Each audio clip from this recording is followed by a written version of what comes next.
right, hey, so for this video, we're gonna start our first schedule. We're gonna do doors first. So here I am on my floor plan sheet, and I'm gonna plan where I wanna put my schedules.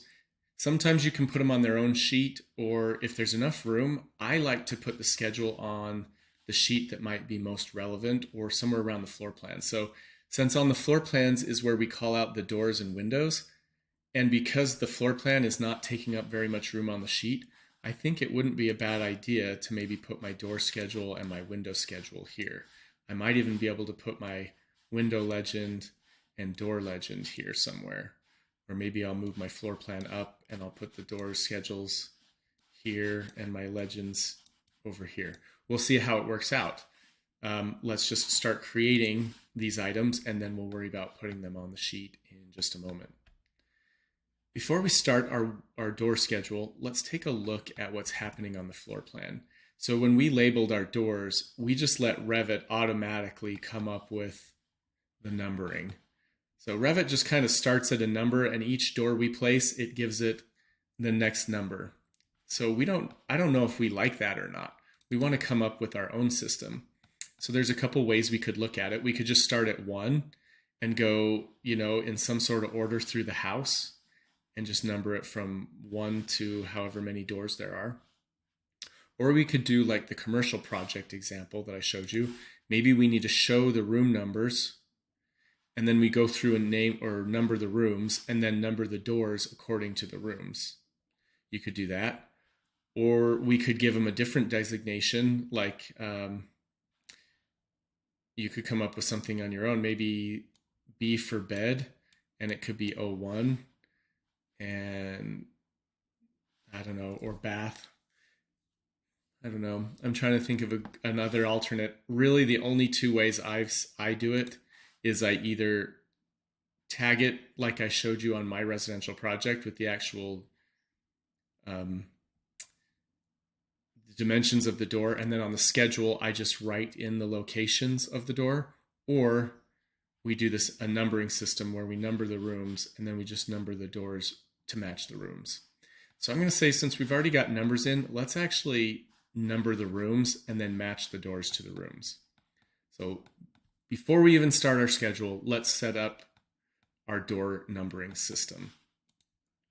So if you remember, we tagged all of the rooms and we took the numbers off because I didn't like them showing because I thought it was messy. Well, now it looks like we're going to need to put them back in. So I'm going to click on one of these tags, room tags, and then I'm going to right click and I'm going to hit select all instances, but only visible in this view. So that'll select all of them, and then I'm just going to change it. So it'll be name, I think it's just room tag. Yeah, the regular room tag will show the number. So one of the things I don't like is that the tag for the number the box is really big. I don't think we need it any more than 3 digits on a house this small. We probably don't even need more than 2 digits. So we're going to do something really quickly. We're going to edit this tag in the family editor. So I'm going to click on the tag and I'm going to come up here and hit edit family. And it opens up this tag, and you can see there's a lot of stuff going on, but all I'm trying to do is make this box smaller. So let's just do that right now. I'm just going to bring it in right there. I'm going to bring it into there. And we're just going to eyeball it to see if the spacing is the same on both sides of the letter. That's probably good enough. So then what I'm going to do is I'm going to come back up here and I'm going to load it back into the project. And it's going to ask me, do you want me to overwrite the existing version? And I'll say yes. Now you can see we changed that box width. So now it's not so bad to look at. So we'll keep that the way it is now. Now we have to ask ourselves, is the way everything's numbered the way we want it? Well, I'm going to say I'd kind of like it to start at 100 at the entry, and then maybe we go through the whole building. Maybe we go bottom to top and then left to right. So I'm going to renumber all of these rooms, and then I'll come do the patio. So the stoop, I'm going to click on the tag and then click on the number, and I'm going to go 100. And it's going to tell me somewhere else there's a room number that's 100. That's okay. We're not going to worry about it. We'll go to this one, and we'll do 101, which it already was. The closet's 102. Bathroom's 103. The bedroom should be 104. And then the closet can be 105. Laundry can be 106. And then the kitchen we want 107. Dining we want 108. 109. Then we'll do 110 over here. 111. 112. And then 113 will be the patio. So there we go. I think that numbering makes a little more sense. Now we just have to label all of the doors and match them. So this opening, that's going to be 100. And then this door that goes into the foyer, that can be 101. Then we have this other opening, and we have to decide if we want to consider that part of the foyer or if we want it part of the living room. I think we'll do this part of the living room. So this can be 109. This door can be 102 to go with the closet. This will be 103 to go with the bathroom. This one will be 104 to go with the bedroom. 105.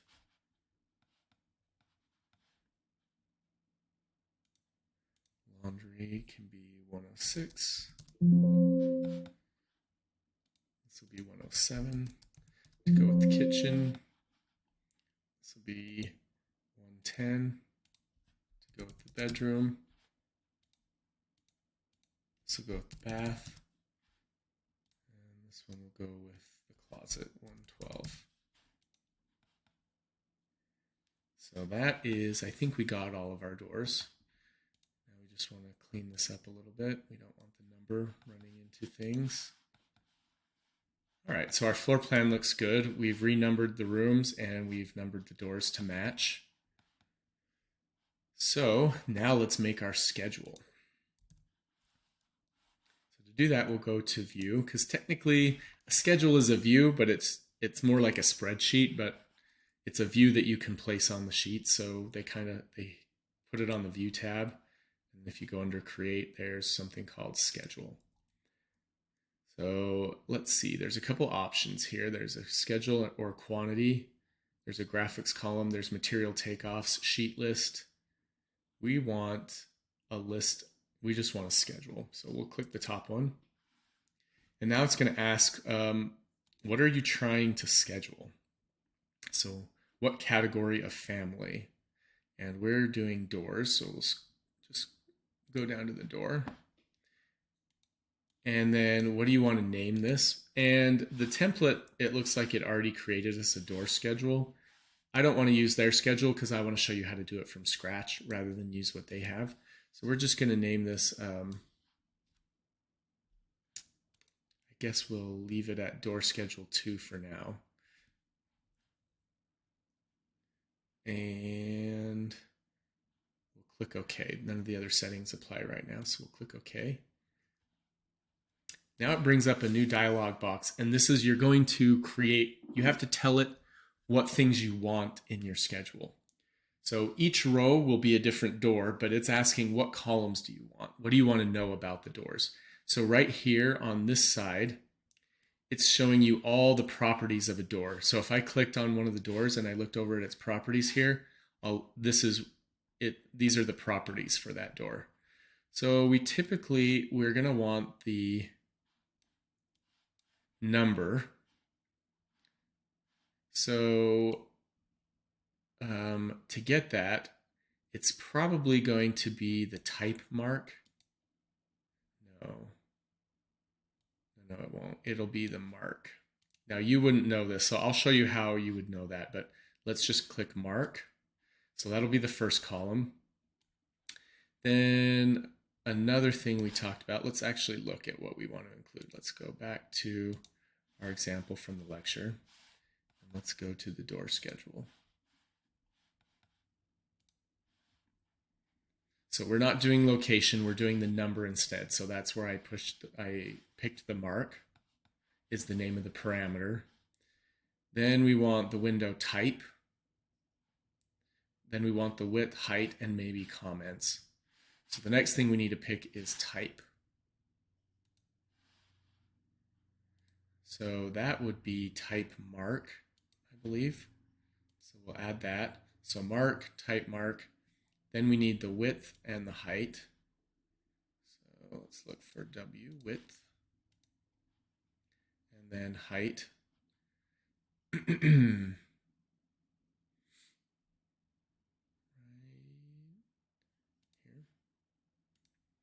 And then comments, and I believe there is a parameter called comments right here. All right, so now we've picked all of the columns that we're going to want, and we'll just click OK, and now it will build the schedule for us. So here's the mark, here's the type mark, and here's the width and the height. And then any comments we want to make. Then if you look over here, this view can be found under schedules. And it categorized our new schedule under none. So you can see this is the schedule we're on because it's highlighted. I'm going to go to their door schedule and I'm just going to delete it. I'm also going to delete their room finish schedule and their window schedule. So now all we have is our door schedule.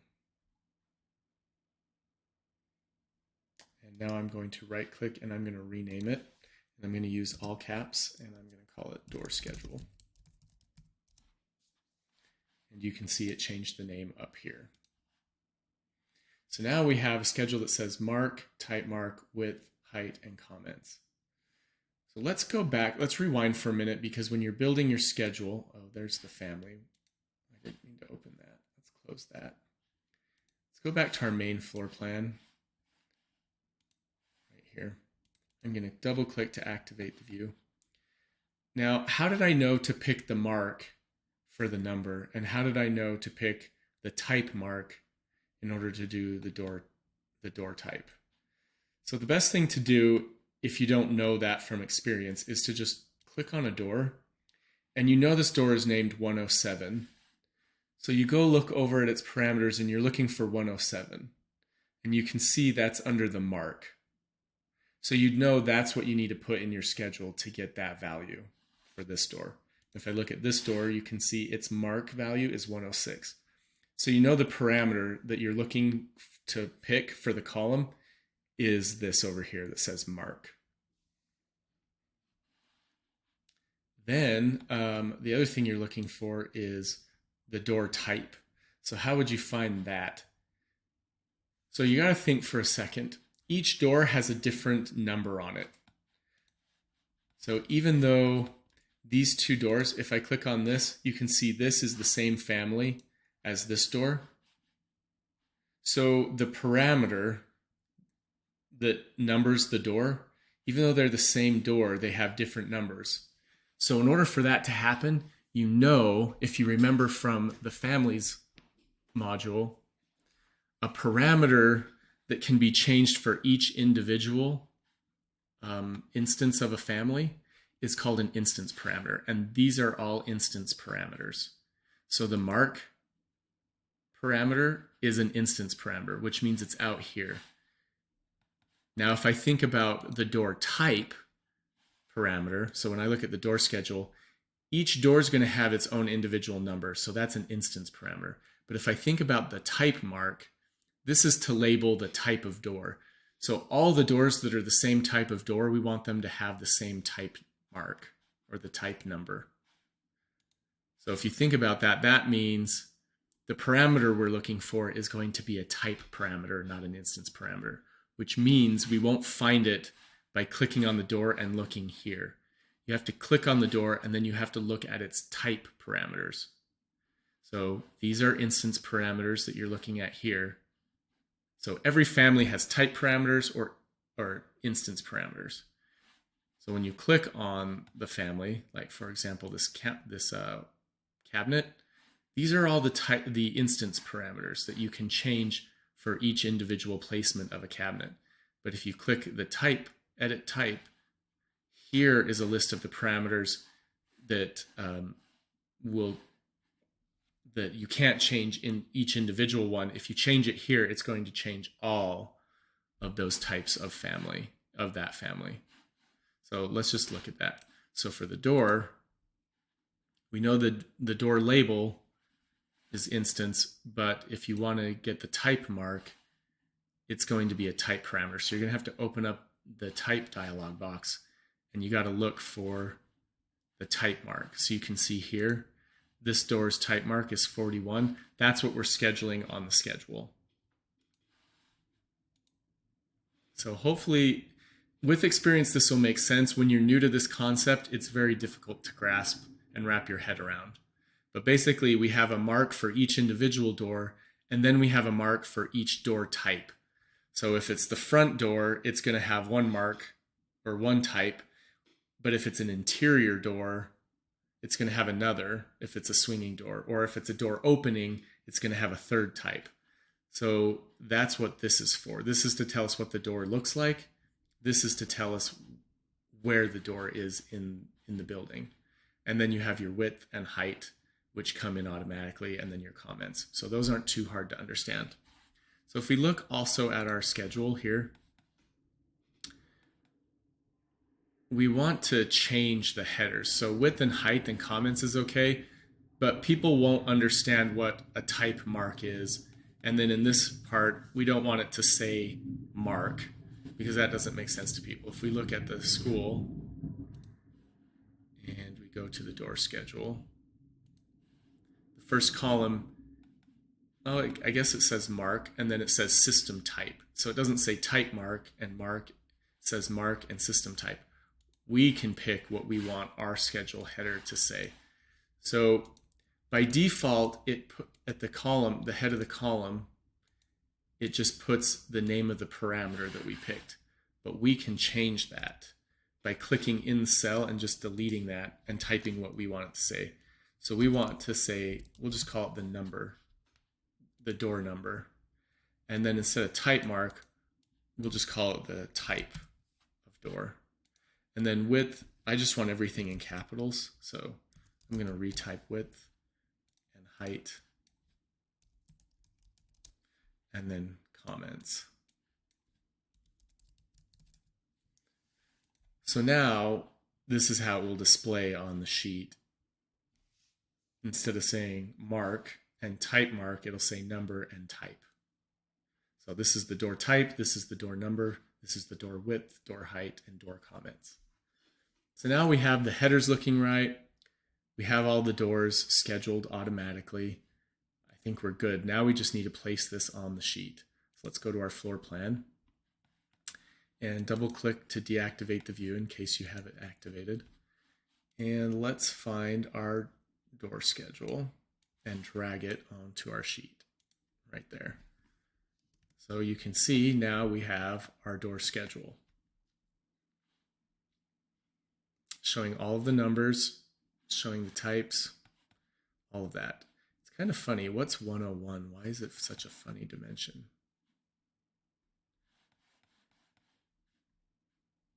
We won't worry about that now. It is a little bit of a funny dimension, but that's okay. So if we also wanted to add a comment, we could. So let's go to the door schedule. Door 101 is the front door. And so we could put insulated, because that's an exterior door. Where else would we have insulated doors? Sometimes what's easy is let's close all the views, except the door schedule and the floor plan, and let's tile the views, because it's way easier to try to see. So 100, that's the opening. And some people choose not to schedule the opening because they're not technically doors. So you can choose to schedule it or not schedule it. let's remove them from our schedule. So in order to remove something from a schedule, you have to filter it out. So you're going to go over here. So click into the schedule and make sure nothing's highlighted. And then over here, you'll see the schedule properties. There's one called filter. You can hit edit and it will open up the filter dialog box. So right now there's no filters, but we're going to filter, and you have to pick one of your columns to use as a filter. So we're going to click comments, and now you have to say, okay, you're going to filter out anything where inside the comments, if it contains, we're going to do NA for not applicable. So click OK, and now we've put the filter on that anytime, oh, sorry, I got that reverse. We should say does not contain. So it's only, I was thinking it filters out things that meet this criteria.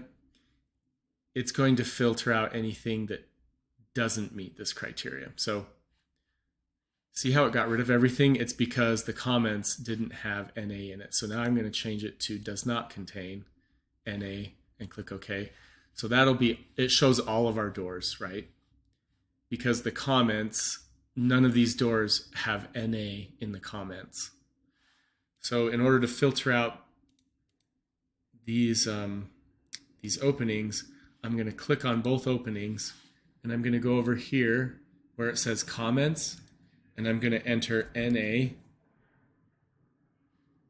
and then I'm going to hit enter. And so now it just filtered out 100 and 109. You can see there's no 100 and there's no 109, because if I click on this door, you can see in the comments I put NA. And I told my filter over here to get rid of anything that has NA in the comments filled. So it filtered it out. So schedules can be a little complicated. It takes a minute to get used to how they work. There's a lot of different settings you can play with. If you go under sorting and grouping, you could choose which way to sort this. By default, it's sorting by the number column, but let's just make sure that's true. So if you remember, our number column is actually called mark. The parameter it's using is mark. So if we wanted it to go in reverse order from the highest number to the lowest, we could go descending and click OK. And now it'll flip it. So it starts with the highest number and goes down. So if we go back to sorting and grouping, we can flip that back to ascending and click OK. You can also group it. So if we had 2 levels on this house, we could group them so that the main level was in one group and the second level is in another group, or the basement is in another group. You can group it. There's lots of different things. Then there's some formatting you can do, and you can play with the appearance. We're not going to do that. We just want to create a basic schedule so that you know how a schedule, at least the basics, work. If you want to learn more advanced techniques, you can watch more videos or take the next class. But for now, you at least have your first door schedule. Okay, to go with the door schedule is typically a door legend. So now we need to tell it, okay, the number corresponds with the floor plan, and we know what width and height are, and we know what comments are. But, oh, sorry, we never finished filling in the comments. Let's go back to our door schedule. And let's go to View and Tile Windows. Let's see what other exterior doors there are. So there's 107 is an exterior door, so it needs to be insulated. So once I've entered insulated once, it comes in the drop-down menu, so I don't have to type it out. Are there any more exterior doors? There are not. So I think that's all we needed to do. So the annoying thing about schedules is you can't double-click on a schedule and just start typing stuff from on the sheet. If you double-click a schedule, it will take you to its view, whereas at least a floor plan, you can double click and then you can edit stuff while you're on the sheet. You can't do that with a schedule, unfortunately. All right, so there's our door schedule. Let's create a door legend. So to create a legend view, you will again go to the View tab, and then you'll see something called Legend. And we're going to create a new legend. And what are we going to call the legend? We'll call it Door Legend. And you can pick the scale. For now, we'll leave it at 1/4 inch and click OK. And now it's just a blank view. And if you go over here and look in the Legends category, you can see our legend is resting right here, Door Legend. So for legend views, there's something you can place on them called a legend component.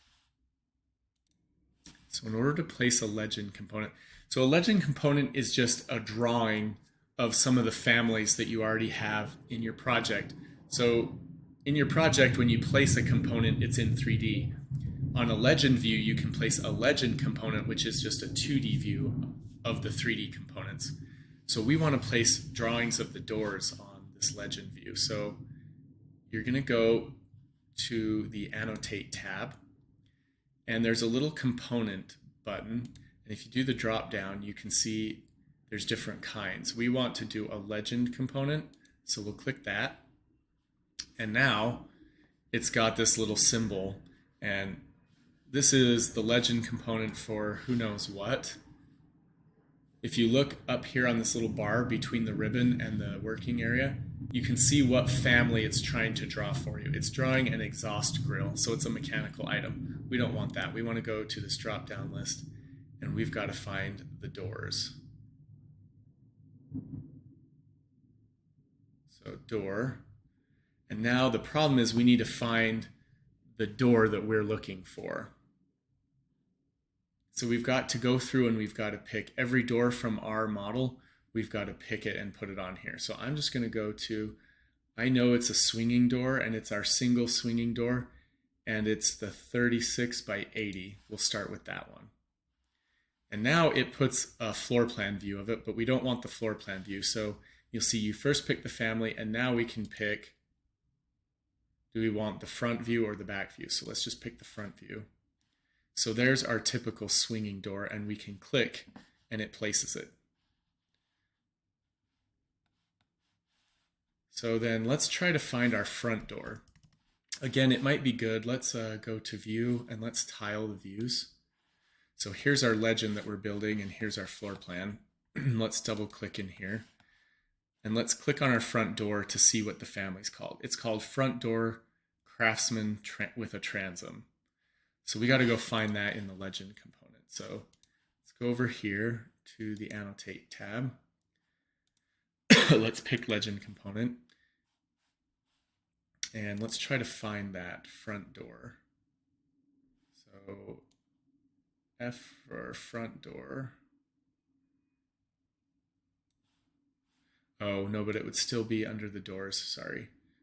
Door, front, so it's still in the door category. So this first area here, it's telling you the category of family, and then this is the family name here. So we're gonna look under doors, Front Door Craftsman Transom. So there's our front door.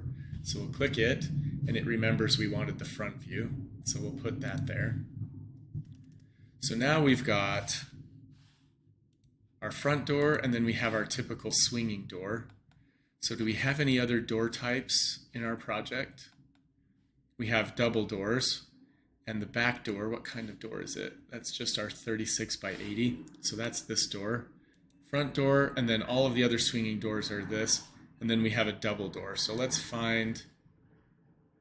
click on this to find the name of our double door. So it's called Door Craftsman Swing Double Door 48 by 80. So let's find the legend component over here under Annotate, legend component, and let's change the family. We're looking for Door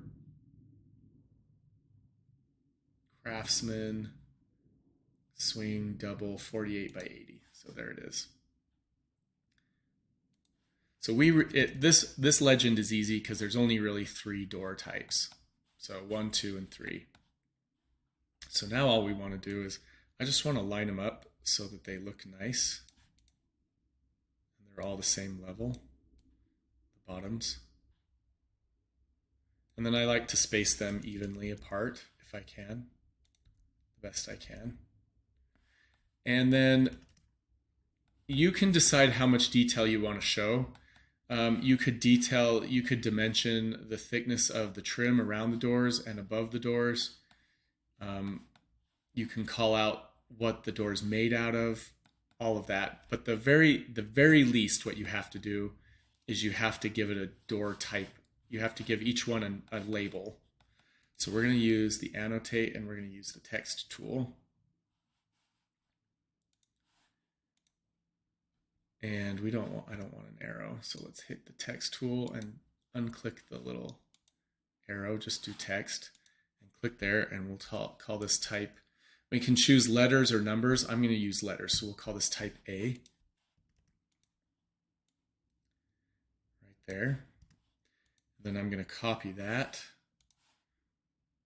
over here and here. And then we're going to change this to type B. And this is type C. Now, technically, when I placed my doors, the swinging doors that are type B, I have two sizes. I have some that are 36 inches wide and some that are 30 inches wide. So technically, those are different door types, but I'm not going to treat them as different door types. They both, whether it's 30 inches wide or 36 inches wide, they both look like type B. So I'm going to treat both of these doors. So this door here and this door here, they look the same, but their widths are different. And I don't think that's enough difference for me to give it a different type. So both of those we're going to call door type B. So that'll make sense here in a second once I place this. So I'm going to close the door legend. I'm going to go back to my sheet and click out of the view so that it's deactivated. And I'm going to come down here and I'm going to grab my door legend and drag it onto the sheet. And I usually keep it near my door schedule. And so right here, there's the name of the view. If you don't like that, you can also click on the view and go up to here and click no title, and it'll get rid of that. And you can double click inside your legend and we can add text here that says door legend. That's how I like to do it. We could even highlight it and underline it and make it bold. And do that. Center it in the view roughly. And then you can even I'm going to do a detail line that's a wide line. And I'm going to draw the floor across these.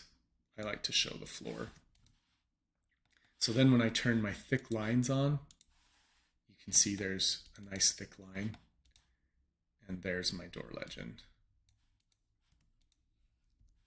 So now what we got to do is make sure that the door type is matching the legend. So right now, these are just what Revit automatically filled in for us, but that's not how we want it to be. We want the door type to correspond to the actual door legend. So I need to look in here. So door 101, that's our front door. That's type A.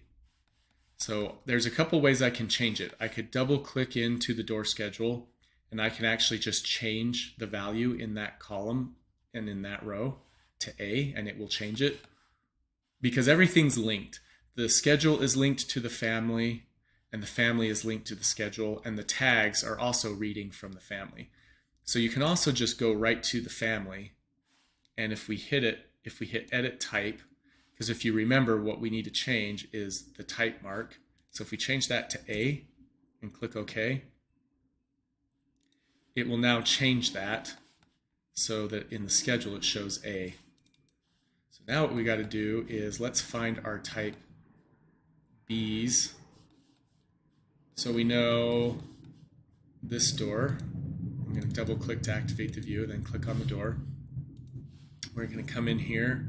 We'll change 42 to type B. Click OK. And then I also know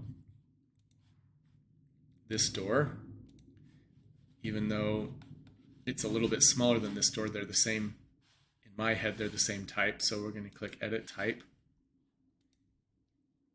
And we'll change that to B and click OK. And it's going to say there's already a family type that has the same value, right? Because there's the 36 by 80 door that's already labeled B, and now we're trying to say 30 by 80 is also going to be labeled B. That's okay, we know why that is. So we'll click OK, and now it labeled that. So that's going to change all of these doors that are 30 by 80. All of them now, if I click here on a different door and click that, because it's a type parameter, it changed it for all of those doors. So now if I go back up to the schedule, it's filled in almost everything now. So we've got 101, and then all of these others are type B. Now we have to look at 106 and 102. What are they? Here's 106 and here's 102. Those are our double doors. So let's go there, highlight it, then go to its type properties and go down to here, and we'll label these C. Click OK. And that should change it for both doors unless they're a different size. But these are the same family, so it probably changed them for both. So there we go. Now we've completed our door schedule and our door legend. And there you go. That's how you do a door schedule and legend. Let me know if you have any